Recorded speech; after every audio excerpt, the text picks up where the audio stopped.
창세기 40장 9절부터 23절의 말씀을 보겠습니다.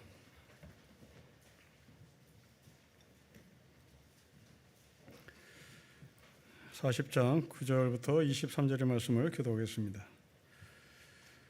술 맡은 관원장인 그의 꿈을 요셉에게 말하 이르되 내가 꿈에 보니 내 앞에 포도나무가 있는데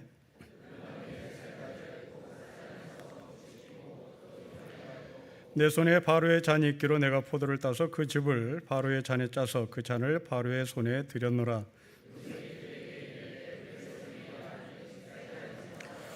지금부터 사흘 안에 바로가 당신의 머리를 들고 당신의 전직을 회복시키리니 당신이 그 전에 술 맡은 자가 되었을 때 하던 것 같이 바로의 잔을 그의 손에 드리게 되리이다.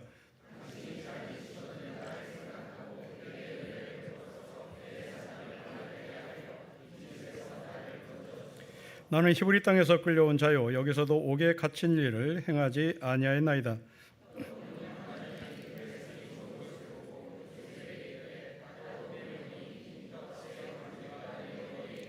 맨 이 광주리에 바로를 위하여 만든 각종 구운 음식이 있는데 새들이 내 머리의 광주리에서 그것을 먹더라.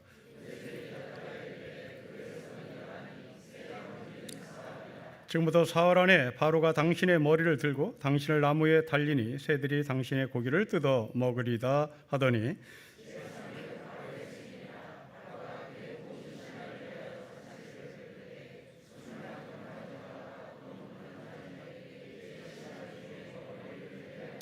바로의 술 맡은 관원장은 전직을 회복하며 그가 잔을 바로의 손에 받들어 드렸고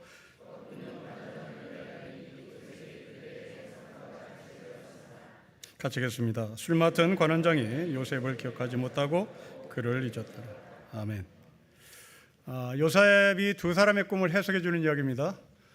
술 맡은 관원장의 꿈은 소망의 꿈이고 회복이 된다, 복직이 된다라는 꿈이었고 떡 맡은 관원장의 꿈은 죽는다라는 꿈이었습니다. 그런데 그것이 사실로 이루어졌습니다. 우리는 이 본문에서 오해하지 말아야 될 것이 있는데 술 맡은 관원장은 좋은 일을 했기 때문에 살아남았다. 떡 맡은 관원장은 나쁜 일을 했기 때문에 죽었다.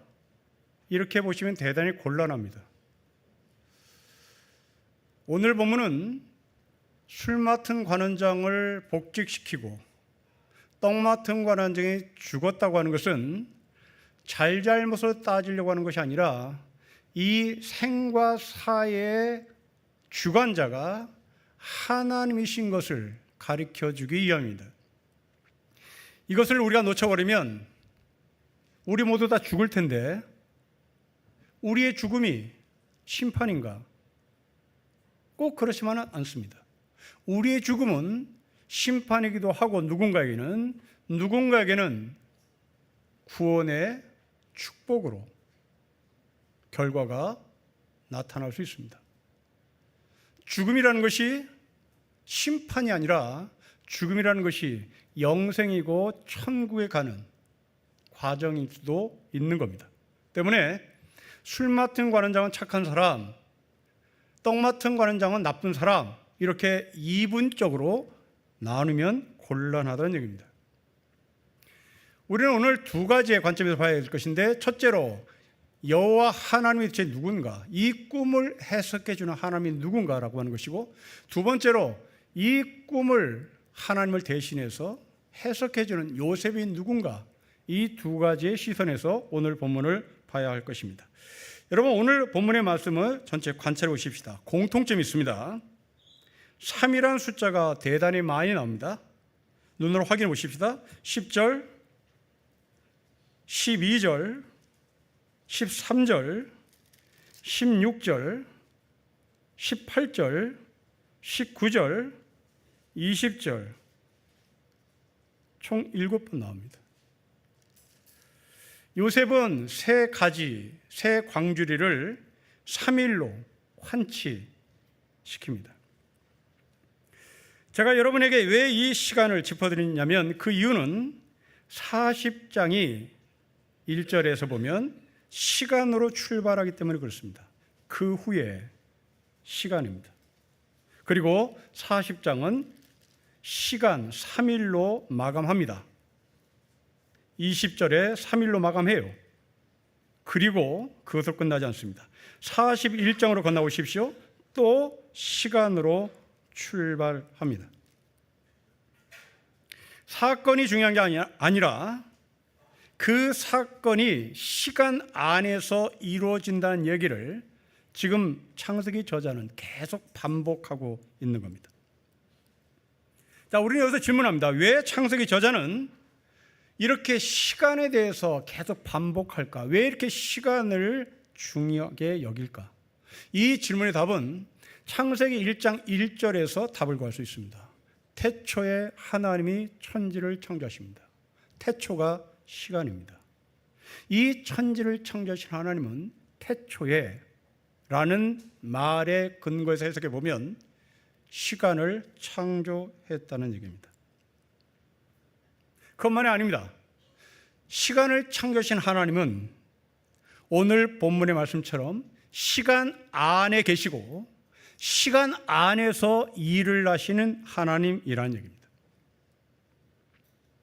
여러분, 이것은 고대 시대의 사고의 혁명입니다. 고대 시대의 모든 종교, 그 종교에서만은 신의 존재, 그 신의 존재가 누구냐고 물을 때 초월입니다. 시간하고 상관없습니다. 시간을 뛰어넘는 초월의 존재가 고대 시대의 사람들이 생각했던 신입니다. 지금도 마찬가지입니다. 지금도 여러분들에게 하나님이 누구냐 그랬을 때 대부분의 사람들은 초월, 저 하늘에 계신 하나님입니다. 그런데 이 히브리 사람들이 갖고 있는 하나님의 존재는 그 초월이 아니라 그 초월의 하나님이 시간을 만드셔서 시간 안으로 오셨고 시간 안에서 일을 하십니다. 그 시간 안으로 오신 하나님, 그 하나님이 제일 먼저 누구에게로 왔냐면 이스라엘 백성들이 왔습니다. 그 이스라엘 백성들에게 찾아오신 하나님, 그 하나님이 이스라엘 백성들의 삶 가운데 어떤 상황일 때 오셨나?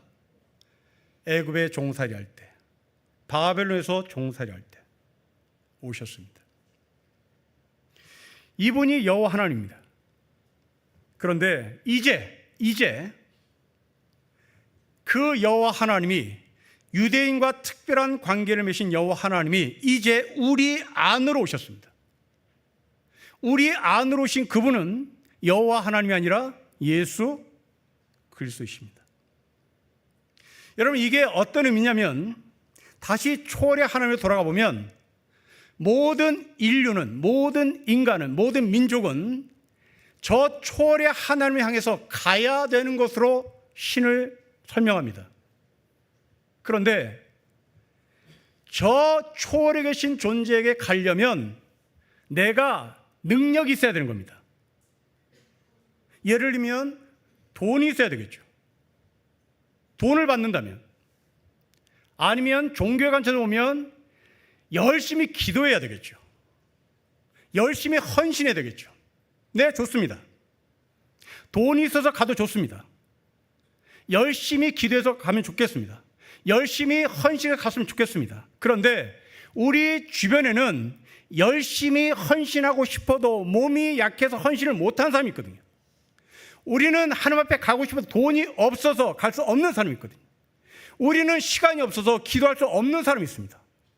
그렇다면 저 초월에 계신 하나님께 가기 위해서 기도도 필요하고 헌신도 필요하고 돈도 필요하고 권력도 필요한데 이것이 없는 사람이라면 못 가는 거죠. 그럼 못 가는 사람이 나는 그럼 버려진 존재인가? 라는 질문할 때 하나님 말씀하십니다. 내가 갈게. 이것이 내려오시는 하나님이십니다. 여러분, 400년 동안 애굽에서 종살이한 백성들, 이들이 하나님 앞에 한결같이 외칩니다. 언제까지입니까? 언제까지입니까? 외치죠. 이 아픔을 누가 치료해 줍니까?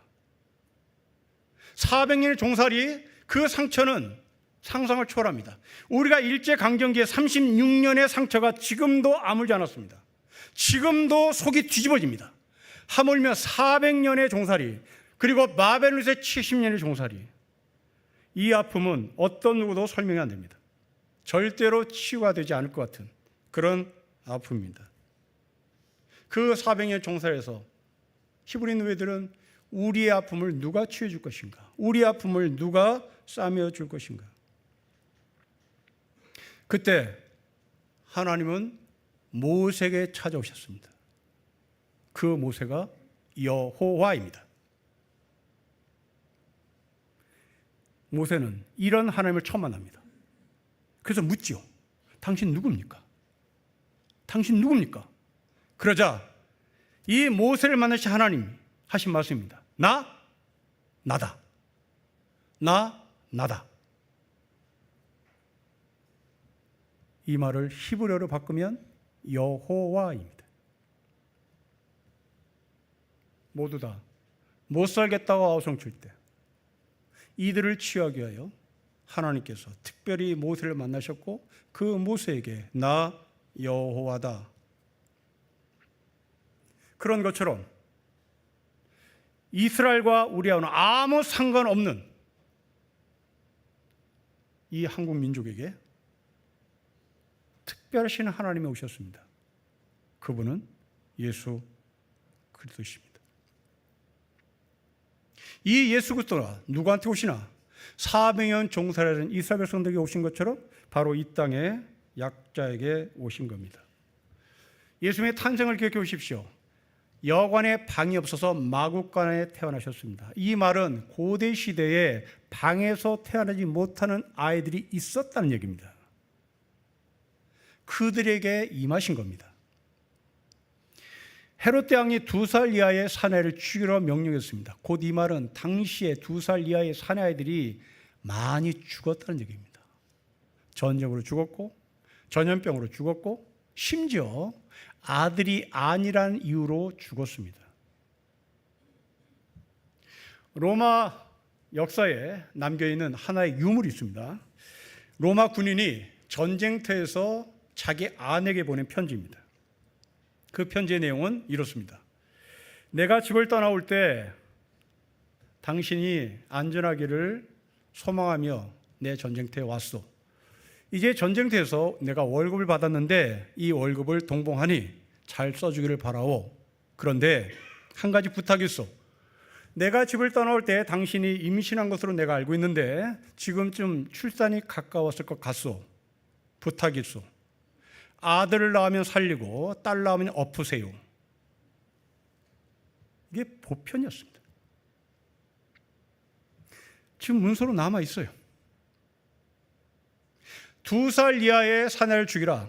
이것은 예수님에게 특별한 존재가 아니라 당시에 상당수의 아이들이 전염병으로 전쟁터에서 죽었습니다. 이 아픔을 어떻게 치유할까? 이 아픔을 어떻게 해결할까? 라고 아우성치는 사람들에게 하나님은 아들 예수를 마구간에 보내셨고 하나님은 아들 예수를 2살 이하의 사나이의 죽음 앞에 노출을 시킨 겁니다. 그래서 히브리서에서 이 히브리서를 기록한 저자는 이런 말합니다. 예수님은 우리의 대제사장이시다. 그런데 이분은 우리의 연약함을 동정하지 못할 뿐이 아니다. 우리의 속사정을 다 안다 이 말입니다. 2살 이하의 사나이를 죽인 당시에 죽임당한 영아들의 아픔을 안다는 얘기입니다. 그리고 그들처럼 예수님은 죄를 지은 분이 아니라 죄를 짓지 않았음에도 불구하고 그들의 아픔에 동참하는 분이다 라고 말씀을 합니다. 자, 그렇다면 이제 다시 처음으로 돌아가서 초월이라고 하는 단어를 해석해야 되겠습니다. 여러분, 초월이 무엇입니까? 내가 세상 끝난 다음에 가는 곳 아닙니다. 그런 공간의 개념으로 해석해서는 곤란합니다. 이 초월은 지금 내가 살고 있는 2025년과 이때여야 되는 겁니다.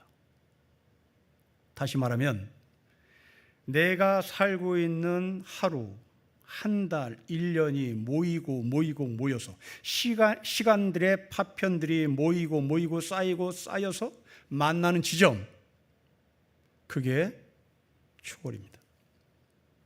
그래서 성경은 이것을 때가 찼다라는 표현을 합니다. 더 쉽게 이해하면 이렇습니다.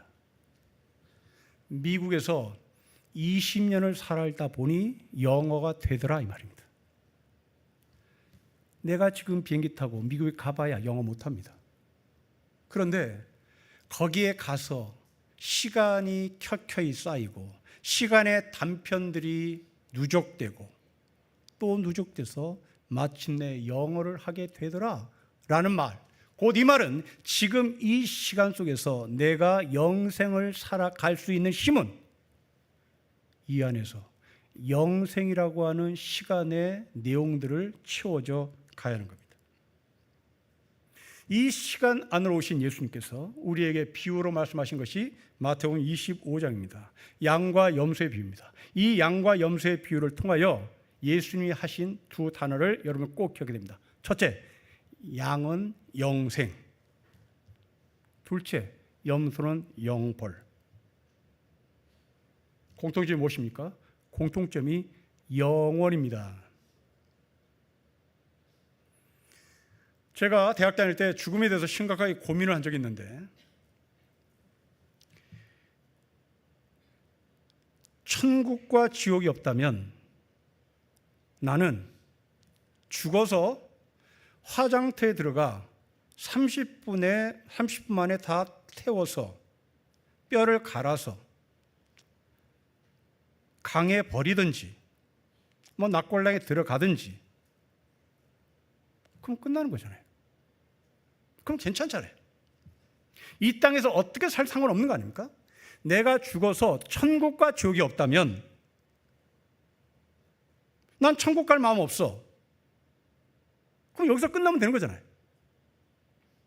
여기서 내가 죽어서 화장터에 가서 1시간 남짓 타고 남은 뼈 처리하면 끝나는 거예요.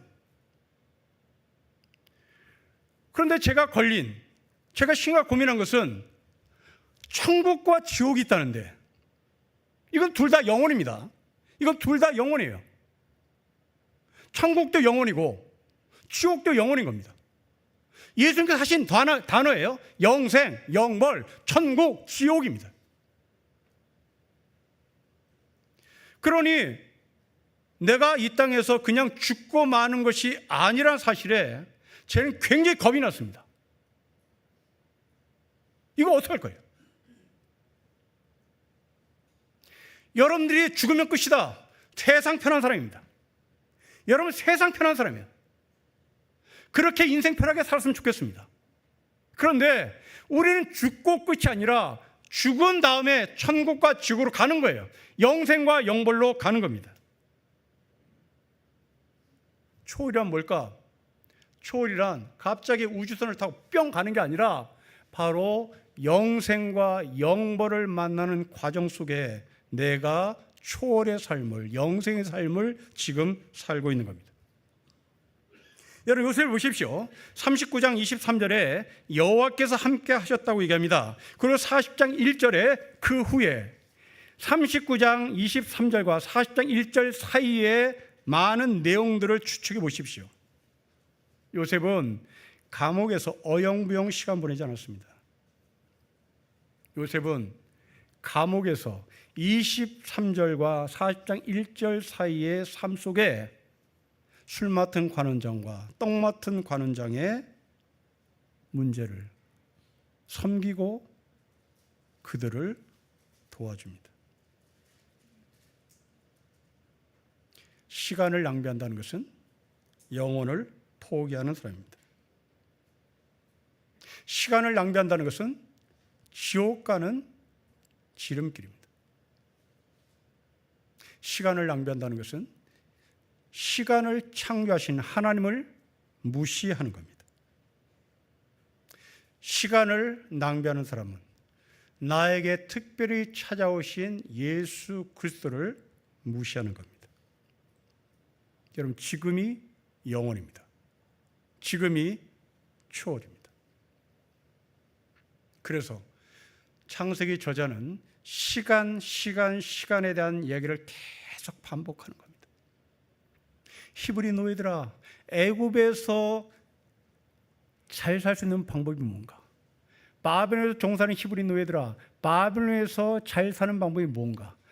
똑똑하다고 인정받는 길이 뭘까? 군대 다녀오신 여러분, 최선을 다할 필요 없습니다. 시간 보내면 됩니다. 국방부 시기는 돌아가니까요. 내 마음대로 하면 되는 겁니다. 되도록 요령을 피우면 되는 것이고, 되도록 게을러야 되는 겁니다. 이게 군의 경험을 한 우리, 애굽에서 종사하는 히브리 노예, 바벨론의 이스라엘 백성들입니다. 영혼을 포기한 사람들입니다. 초월을 인정하지 않는 사람입니다.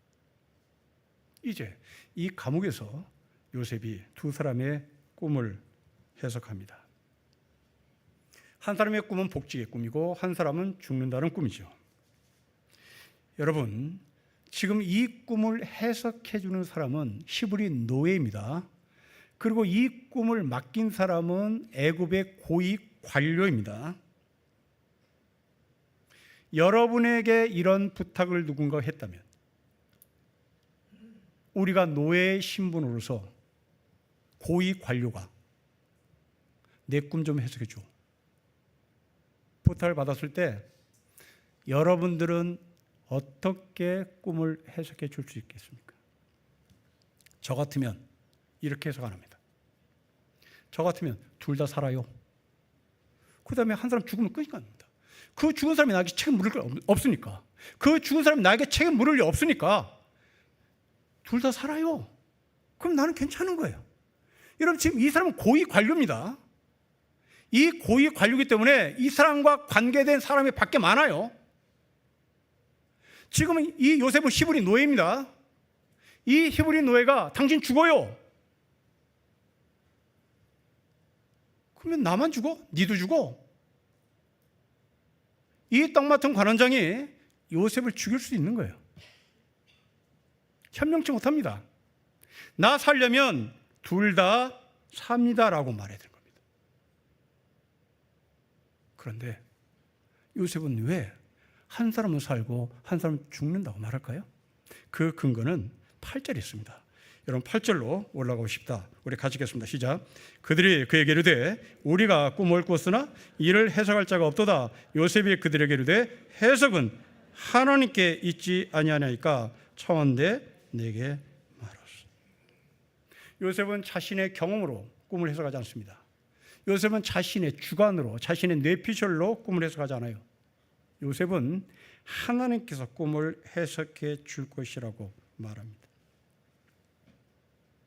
이 말을 다시 바꾸면 하나님은 요셉에게 이렇게 말하라라고 해석을 맡긴 거죠. 성경이 이런 사람을 가리켜 예언자라고 말합니다.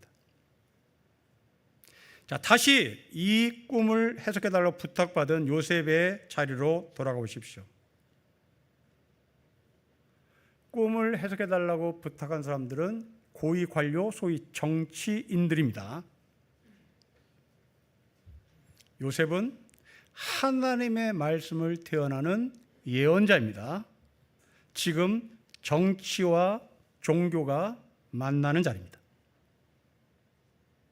이 정치와 종교가 만나는 자리에서 요셉은 한 사람은 죽어요, 한 사람은 살아요 라고 얘기합니다. 우리나라 헌법에는 정치와 종교를 분리시킵니다. 그러나 성경은 정치와 종교를 긴장 관계를 늘 만들어 놓고 있습니다. 그 긴장 관계 속에서 가장 긴장하게 만드는 사람은 예언자입니다. 이 기능이 제대로 돌아가지 않을 때 이스라엘은 망합니다. 왕을 견제해야 할 제사장, 왕을 견제해야 할 예언자들이 부패하면, 아니면 왕과 결탁해버리면 이스라엘은 망합니다. 그러니까 성경에 이런 사람을 가리켜 가짜 제사장, 가짜 예언자라고 얘기하죠. 반면에 진짜 예언자는 이 요셉처럼 예와 아니오를 분명히 했습니다. 성경학자들은 이 요셉을 예수님의 예표라고 말하죠.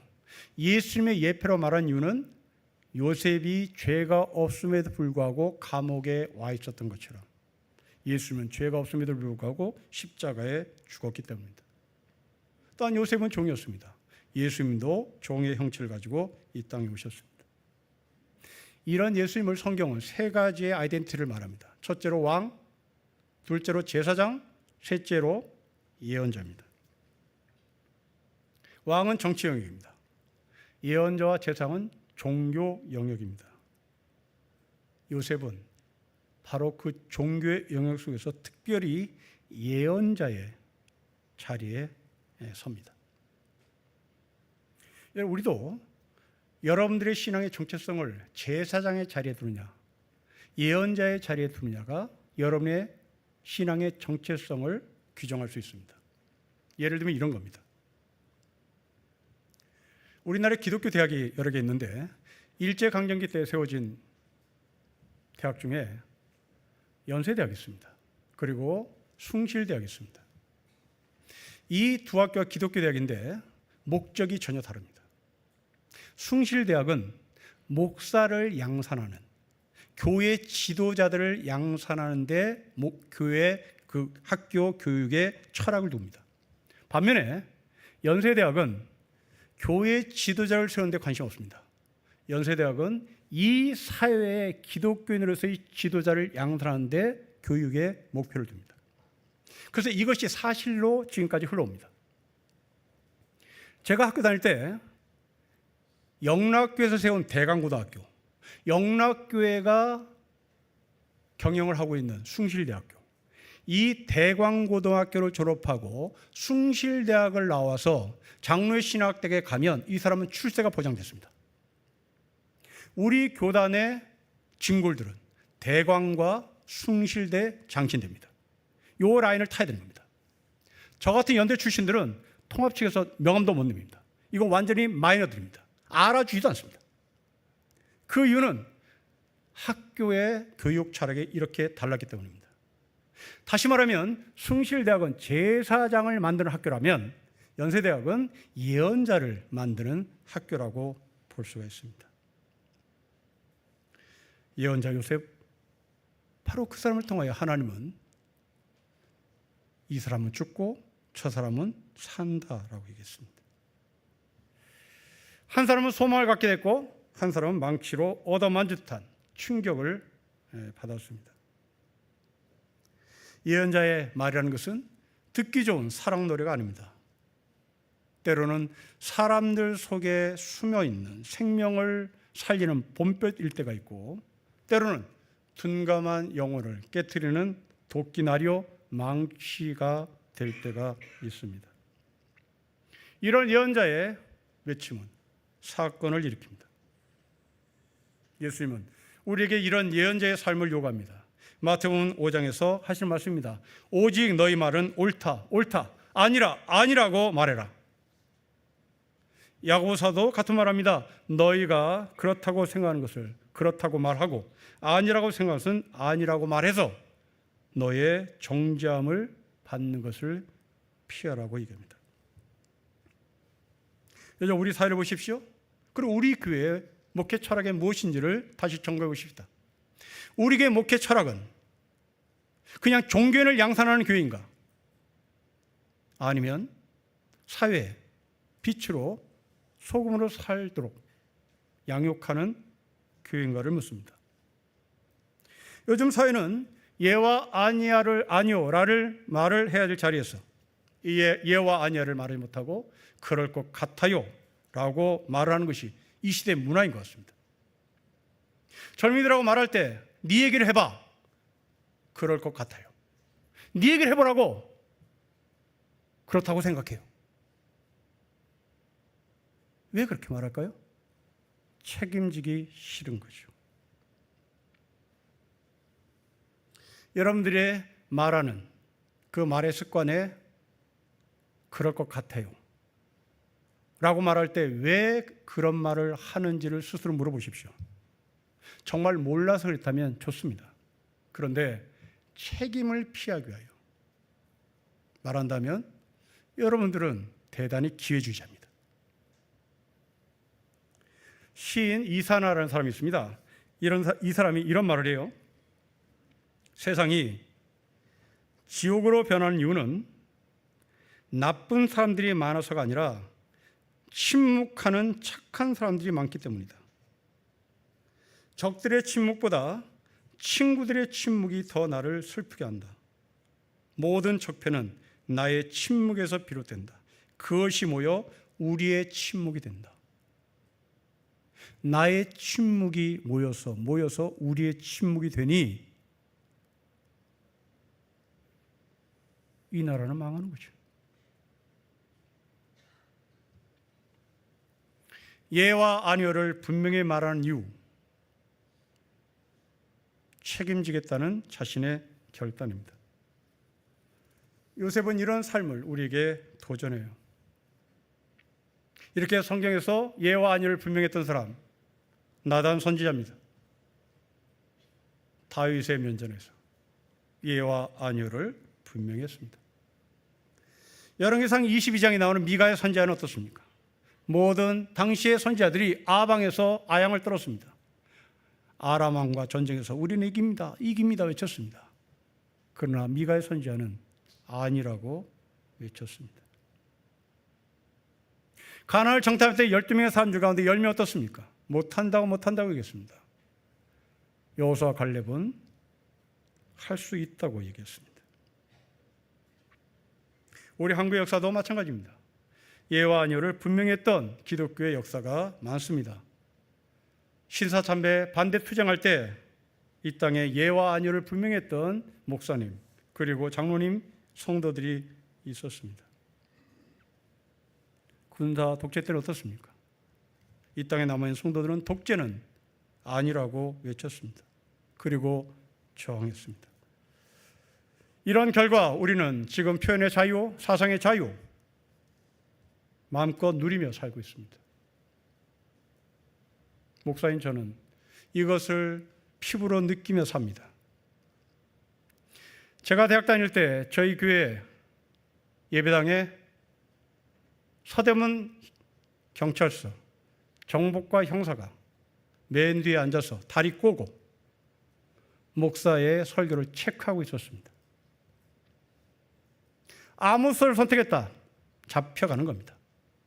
취직을 선택했다, 잡혀가는 겁니다.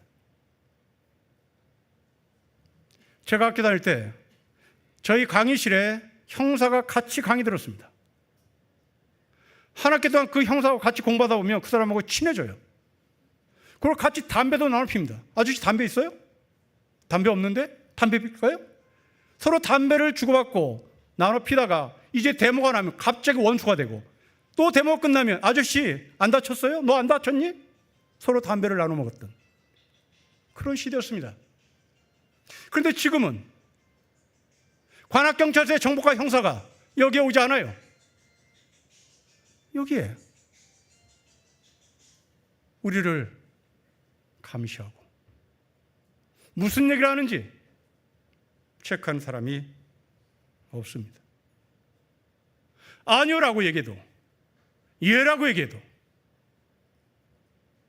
이 시대는 거기에 대해서 블랙리스트로 올라가지 않습니다. 선지자 엘리야의 여침을 기억하십시오. 너희가 어느 때까지 둘 사이에서 머뭇거리려고 있느냐? 여호와가 만약 하나님이면 나를 따르고 바알이 너희 하나님이면 바알을 따르라고 엘리야는 외쳤습니다. 그러면 어떻게 살아면 예와 아니오를 말할 수 있을까요? 우리는 다 합니다. 예와 아니오를 해야 되는 건 교과서로 알아요. 어떻게 살아야만 예와 아니오를 말할 수 있을까요? 날마다 십자가 앞에서 나를 죽여야 되는 겁니다. 내가 죽고 내 안에 계신 예수 그리스도가 나를 통치하고 나를 주관해야 합니다. 내 삶의 주인이 내가 아니라 하나님일 때 우리는 세상이 두렵지 않습니다. 가끔 TV에서 패러글라이딩을 타는 사람들을 봅니다. 그들을 보면 굉장히 경이롭습니다. 독수리가 창공을 치고 유영하는 것처럼 이 사람들도 바람을 몸에 맡기고 창공을 나릅니다. 저는 그 패러글라이딩을 타는 사람을 보면서 신앙이란 저런 것이 아닐까 싶습니다. 신앙이란 하나님이 분리하시는 바람에 내 몸을 맡기는 겁니다. 그 바람이 때로는 봄바람처럼 부드러울 수가 있습니다. 때로는 강한 태풍과 같은 바람일 수도 있습니다. 이번 한 주간도 내 삶을 하나님께 맡겨보셨으면 좋겠습니다. 시편 27편 1관 시편의 저자는 말합니다. 여호와는 나의 빛이시오 나의 구원이시니 내가 누구를 두려워하리요. 여호와는 나의 생명이시니 내가 누구를 무서워하리요. 요셉은 떡 맡은 관원장, 술 맡은 관원장 무서워하지 않았습니다. 요셉의 주인은 하나님이셨기 때문입니다. 내일 출근하셔서 또 상사의 눈치를 봐야 할 직장에 나가실 여러분, 여호와는 나의 구원이시니 여호와는 나의 빛이시니 여호와는 나의 생명이시니 내가 누구를 두려워하고 누구를 무서워하리요. 예와 아녀를 분명히 하는 예언자적 삶이 우리 가운데 있기를 주로 축복합니다. 기도하겠습니다. 아버지 하나님, 자신을 표현하지 않는 세상입니다. 예와 아녀를 해야 하는 것이 거북스러운 세상입니다. 요셉을 통하여 도전받았으니 우리가 이 땅에서 세상의 소금으로 세상으로 빛으로 살 수 있도록 아버지께서 우리의 주인 되어 주십시오. 예수님의 이름으로 기도합니다. 아멘.